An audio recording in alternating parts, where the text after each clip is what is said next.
Sasa bwana, siku ya leo imeanza kinamna fulani hivi, na nikukumbushe tu hivi karibuni ziliibuka taarifa ambazo zikidai kuwa msanii wa Bongo Flava Harmonize kuwa anadahiwa kodi ya nyumba zaidi ya milioni 60, na hii aliongea baba mwenye nyumba ambaye kwa taarifa zinaeleza kuwa yeye ndo baba mwenye nyumba. Sasa siku ya leo Harmonize amekuja na waraka wa kutosha kuhusiana na kile ambacho kwa namna moja au nyingine yeye anaona amekijibia kwa upande wake, na kupitia mitandao yake ya kijamii amechapisha chapisho hili ambalo likiwa na video fupi unayoiona hapo, lakini akashusha na waraka ambao unasema, nitausoma. Unasema, kama mlivyosikia, nadahiwa, baba mwenye nyumba kanijia juu, imebidi nifungashe uzuri, nimepata nyumba kali tu maeneo ya Goba.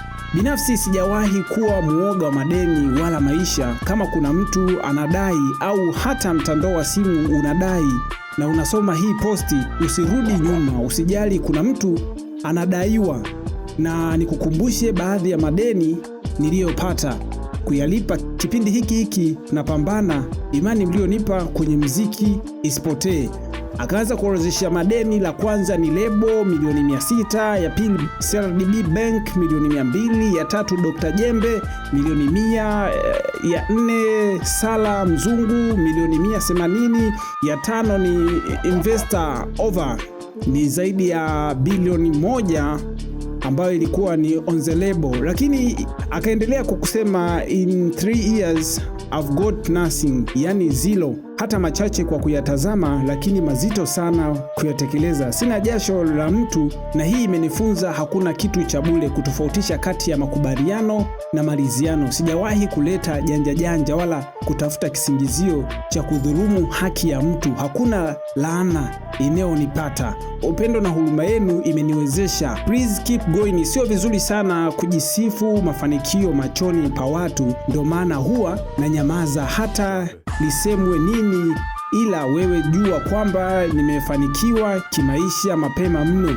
ukifananisha na mimi wa zamani. Parking yangu ina thamani ya bilioni 2, yani V8 2, Range Rover Sport 1, Range Rover Defender 2024 1, BMW 4Z1, invested on mansion house than 4 billion. My music categories ina thamani ya milioni 5 US dollars. Nikisema niuze leo sina mkopo wala marejesho yoyote. Nataka nijifunze elimu ya fedha kwanza, zeni nitakopa.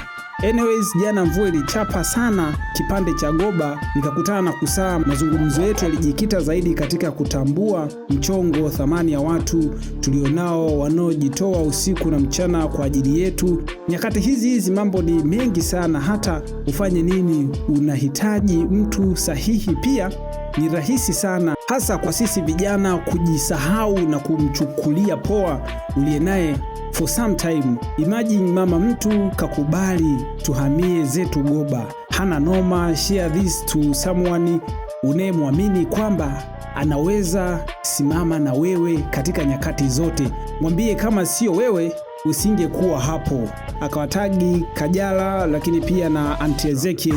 Nyinyi ni watu na nusu, mionekano yetu inajieleza zaidi. Haya ni maneno ambayo aliyachapisha Harmonize kupitia mitandao yake ya kijamii. Je, unadhani kila anachokizungumza Harmonize ni sahihi au ni kutengeneza trend tu ya kila ambacho anahitaji kukifanya?